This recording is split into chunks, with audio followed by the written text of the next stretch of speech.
Drama serial baby बाजी की next आने वाली एपिसोड में आप देखेंगे कि अज़रा घर आ जाती है, लेकिन अज़रा के सामने वलीद नहीं आता। वलीद अज़रा के साथ बात करना भी गवारा नहीं करता।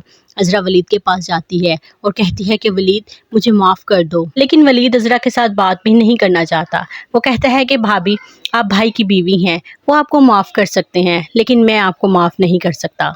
और मैं अब अपनी माँ को आपके पास कभी भी छोड़ कर नहीं जाऊँगा और मैं ये रिस्क नहीं लूँगा जिस तरह से आपने पहले उनके साथ किया, आप कहीं फिर से दोबारा उन्हें इस घर से बेघर ना कर दें। अज़रा कहती है कि वलीद मैं मानती हूँ कि मुझसे बहुत बड़ी गलती हो गई, लेकिन अगर मैं अब तुमसे माफ़ी भी तो मांग रही हूँ, तुम अब मुझे माफ़ कर दो। लेकिन वलीद कहता है कि भाभी आपसे गलती नहीं बल्कि गुनाह हुआ है, क्योंकि आपने एक माँ की हस्ती को घर से बेघर किया। अज़रा कहती है कि ठीक है वलीद, मुझसे गुनाह ही हुआ, लेकिन मुझे उसकी सज़ा भी तो मिल गई ना, लेकिन प्लीज़ तुम अब बेबी बाजी को यहाँ से मत ले जाओ।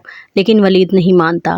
दूसरी तरफ बेबी बाजी भी यहाँ से नहीं जाना चाहती, क्योंकि वो चाहती हैं कि यहाँ वो अपने बच्चों के पास ही रहें, कम से कम एक शहर में तो रहेंगी। अज़रा को डॉक्टर ने जब से ब्लड कैंसर डायग्नोस किया है, अज़रा बहुत ज़्यादा अच्छी हो गई है और उसको अब समझ आ गई है कि उसने बहुत गलत किया और उसकी ये जो बीमारी है उसकी गलतियों का ही नतीजा है।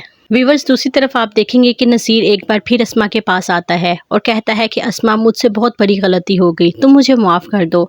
अस्मा कहती है कि मैं तुमसे अब कोई ताल्लुक़ नहीं रखना चाहती, तुम अब जाओ जहाँ मर्जी जाओ, लेकिन मुझे तुम्हारी कोई परवाह नहीं। नसीर कहता है कि अस्मा प्लीज़ मुझे माफ़ कर दो, आइंदा तुम्हें मुझसे कोई शिकायत नहीं होगी। लेकिन अस्मा कहती है कि नहीं, मैं अब तुम्हारे साथ नहीं रहूँगी, मुझे बस तलाक चाहिए, तुम मुझे तलाक दे दो, मैं अब मज़ीद तुम्हारे पर एतबार नहीं कर सकती। नसीर कहता है कि अस्मा ऐसा मत करो, हमारा बेटा दरबदर हो जाएगा। अस्मा कहती है कि पहले तुम्हें अपने बेटे का कोई ख्याल नहीं आया, लेकिन अब तुझे दूसरी तरफ से धोखा मिला तो तुम्हें फ़ौरन ही अपनी बीवी और बच्चे का ख्याल आ गया। नसीर कहता है कि मैं मानता हूँ कि मैंने तुम पर बहुत जुल्म ढाए, लेकिन मैं अब तुमसे माफ़ी भी तो मांग रहा हूँ। मैं बहक गया था, मैं उन माँ बेटी की बातों में आ गया था। अस्मा कहती है कि तुम मुझे मेरा जेवर भले मत लौटाओ, लेकिन मेरी ये ख्वाहिश है कि तुम माँ जी का जेवर तो वापस कर दो ना, वो तो किसी तरह से उनके पास आ जाए।